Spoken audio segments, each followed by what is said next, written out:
নমস্কাৰ বন্ধুসকল, আজি আমি এই ভিডিঅ'টোত কথা পাতিম ৰক্তপ্ৰবাল পাথৰৰ বিষয়ে।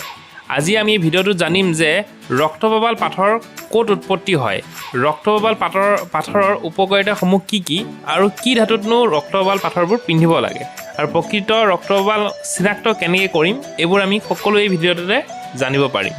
মই আপোনালোকৰ সৈতে বিকি কৰ্মকাৰ সাবিত্ৰী জুৱেলাৰ্ছৰ ফালৰ পৰা মৰিগাঁও। আমি কেতিয়াবা ৰক্তপ্ৰবাল পাথৰকে বেলেগ নামত শুনিলে অলপ কনফিউজ হৈ যাওঁ। যেনেকৈ আপোনাৰ ৰক্তপ্ৰবালকে ইংৰাজীত কোৱা হয় ৰেড কৰেল আৰু হিন্দীত কোৱা হয় মুংগা। ভিডিঅ'টোৰ ষ্টাৰ্টিঙতে লোৱা প্ৰশ্নটো আমি বলক লওঁ যে ৰক্তপ্ৰবাল পাথৰ উৎপত্তি ক'ত হয়। ৰক্তপ্ৰবাল পাথৰ ইয়াক সাগৰৰ তলত পোৱা যায়। প্ৰায় 300ৰ পৰা 1500 ফিট তলত গভীৰত্বত পোৱা যায় এই পাথৰ। ইয়াক আপোনাৰ একচুৱেলি গছৰ ৰূপত পোৱা যায়। ইয়াক ডাঙৰ হ'বলৈ বহু বছৰ প্ৰয়োজন হয়।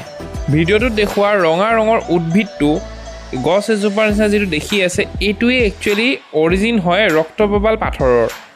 এইবোৰ আপোনাৰ সাগৰৰ গভীৰ সাগৰ পৃষ্ঠৰ পৰা কালেক্ট কৰা হয়, সংগ্ৰহ কৰা হয়। এইবোৰ সংগ্ৰহ কৰি আনি আপোনাৰ মেচিনত কাটিং হয়। একচুৱেলি ইয়াৰ ঠাল ঠেঙুলি যিবোৰ থাকে এনেদৰে ভিডিঅ'ত দেখি থকাৰ দৰে কাটিং হ'ব। কাটিং হোৱাৰ পিছত আপোনাৰ ইয়াৰ চাইজ অনুপাতে কাটি লোৱা হয়। তাৰপিছত এইবোৰ কাটি আপোনাৰ পলিচিং কৰা হয়। এইবোৰ আপোনাৰ ডাঙৰ আৰু সৰু চাইজত কাটি পলিচ কৰাৰ পিছত একচুৱেল আপোনাৰ ৰক্তপ্ৰবালৰ যিটো শ্বেপ হয়, আপোনাৰ অভেল টাইপৰ যিবোৰ শ্বেপ হয় বা তিনিকোণীয়া শ্বেপ হয়, সেইবোৰ আপোনাৰ বনোৱা হয়। এইবোৰ বেছিভাগ টেবলেট টাইপৰ নিচিনা আপোনাৰ চাইজৰ বনোৱা হয় আৰু কিছু আপোনাৰ বহুত ইউনিক চাইজত বনোৱা, যেনেকৈ ট্ৰাইংগল শ্বেপতো বনোৱা হয় এইবোৰ। তো আপোনাৰ ট্ৰাইংগল শ্বেপটো বহুত ৰেয়াৰ হয়। যদি আমি ক'ব বিচাৰোঁ যে ৰক্তপ্ৰবাল ক'ত উৎপত্তি হয়, তেন্তে ইয়াক ক'ব পৰা যাব যে অষ্ট্ৰেলিয়া, জাপান, ইণ্ডিয়ান অ'চিয়ান আৰু ইটালীৰ আপোনাৰ ৰক্তপ্ৰবাল বেছিকৈ পোৱা যায়। ইয়াৰ মাজত বেষ্ট ৰক্তপ্ৰবালবোৰ আহে আপোনাৰ ইটালীৰ পৰা। ইয়াৰ কালাৰ আৰু গ্ৰেভিটিবোৰ খুবেই ধুনীয়া হয়। এইবোৰ আপোনাৰ ইটালীৰ ৰক্তপ্ৰবালবোৰ ইউজ কৰিবলৈও ভাল। ৰক্তপ্ৰবালৰ কালাৰবোৰ থাকিব ৰঙা, আপোনাৰ orange colour, dark red colour, এইবোৰ ৰঙত আপোনাৰ ৰক্তপ্ৰবালবোৰ পোৱা যায়। আপোনাৰ ৰক্তপ্ৰবালৰ চাইজ, কালাৰ আৰু শ্বেপ আৰু ক'ত অৰিজিন হৈছে ষ্ট'নটো, সেইটোৰ ওপৰত আপোনাৰ ইয়াৰ প্ৰাইচটো আপোনাৰ নিৰ্ধাৰণ কৰা হয়। আৰু ইয়াৰ দাম আহিব আপোনাৰ প্ৰায় ধৰক 450 ৰত্তিৰ পৰা আৰু আপোনাৰ আৰম্ভ কৰি 3000 ৰত্তিলৈকে আপুনি পোৱা যায়। এই প্ৰাইচটো আপোনাৰ ডিপেণ্ড কৰে আপোনাক আগত কোৱাৰ নিচিনা শ্বেপ, কালাৰ আৰু অৰিজিন প্লেচৰ ওপৰত ডিপেণ্ড কৰে ইয়াৰ দামবোৰ। ৰক্তপ্ৰবাল পাথৰটো মংগল গ্ৰহৰ পাথৰ বুলি জনা যায়। আপোনাৰ এতিয়া আমি জানিম যে ৰক্তপ্ৰবাল পাথৰৰ উপকাৰিতাসমূহ কি। ইয়াৰ বহুতো উপকাৰিতা আছে। তাৰে কিছু হৈছে লাভ, পেশ্যন, লাক, কনফিডেঞ্চ আৰু কনচেনট্ৰেশ্যনত আপোনাৰ বহুতেই হেল্পফুল হয় আপোনাৰ এই ষ্ট'নটো পৰিধান কৰিলে। যদি আপোনাৰ কনফিডেঞ্চ কম যেন ফিল হয় বা কিবা কামত মন নবহে, তেন্তে আপুনি এই ৰত্ন পৰিধান কৰিব পাৰে। তদুপৰি এই ৰত্ন আপোনাৰ হেল্থৰ বাবেও বহু উপকাৰী হয়। আপোনাৰ ব্লাড চাৰ্কুলেশ্যনতো বহুত ভাল। ভয়ৰ পৰা অভাৰকাম কৰিবলৈ এই ৰত্ন পৰিধান কৰা হয়। এনেধৰণৰ বহুতো উপকাৰিতা এই ৰত্নৰ আছে।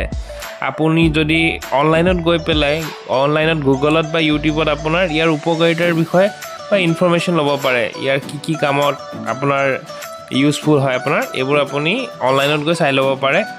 তদুপৰি মই ছাজেষ্ট কৰিম যে আপোনাৰ এষ্ট্ৰলজাৰক সুধি আপোনাৰ ৰাশিফল চাই তাৰপিছতহে আপুনি এনেধৰণৰ ষ্ট'ন পৰিধান কৰাটো বিশেষ উপযোগী হ'ব বা দৰকাৰ। আপুনি কোনোবা এটা ষ্ট'ন লৈ ল'লে আপুনি নজনাকৈ যে আপোনাৰ ৰাশিফলৰ লগত কোনটো ভাল বা বেয়া, তেনেকৈ আপুনি ষ্ট'ন নল'ব। আৰু নেক্সট আমি প্ৰশ্নত গৈ আছোঁ যে এই ৰত্ন কি ধাতুতনো পৰিধান কৰা হয়। আপুনি সোণত পৰিধান কৰিব পাৰে, ৰূপতো পাৰে বা তামতো পাৰে। সেইটো আপোনাৰ এষ্ট্ৰলজাৰে ক'ব যে কিটো ধাতুত আপুনি পৰিধান কৰিব। বিশেষকৈ আপোনাৰ বেছিভাগে সোণ আৰু তামতেই পৰিধান কৰে। তেন্তে আমি নেক্সট টপিকত গৈ আছোঁ যে ৰক্তপ্ৰবাল আপোনাৰ অৰিজিনেল বা ডুপ্লিকেট আমি কেনেদৰে চাব পাৰোঁ। আপুনি মন কৰিবলগীয়া কথা যে আপুনি ক্ৰয় কৰা পাথৰটো লেবৰেটৰী টেষ্টিং ৰিপৰ্টৰ সৈতেহে ক্ৰয় কৰিব। আপোনাৰ মাৰ্কেটত বহুতো আপোনাৰ ফেক ষ্ট'ন পোৱা যায়, দেখিবলৈ এজ ইট ইজ দেখে, কিন্তু অৰিজিনেল হয় নে নহয় সেইটো জাষ্ট আপুনি লেবৰেটৰী চাৰ্টিফিকেটৰ থ্ৰুতহে আপুনি গম পাব। আৰু আপোনাক মই এইটো জনাব বিচাৰোঁ যে কিছু আপোনাৰ ৰক্তপ্ৰবালত আপোনাৰ কিছু দাগ থাকে, সৰু পোকে খোৱা টাইপৰ নিচিনা দাগ থাকে আৰু কিছুমান বহুত ফ্ৰেছ আহে।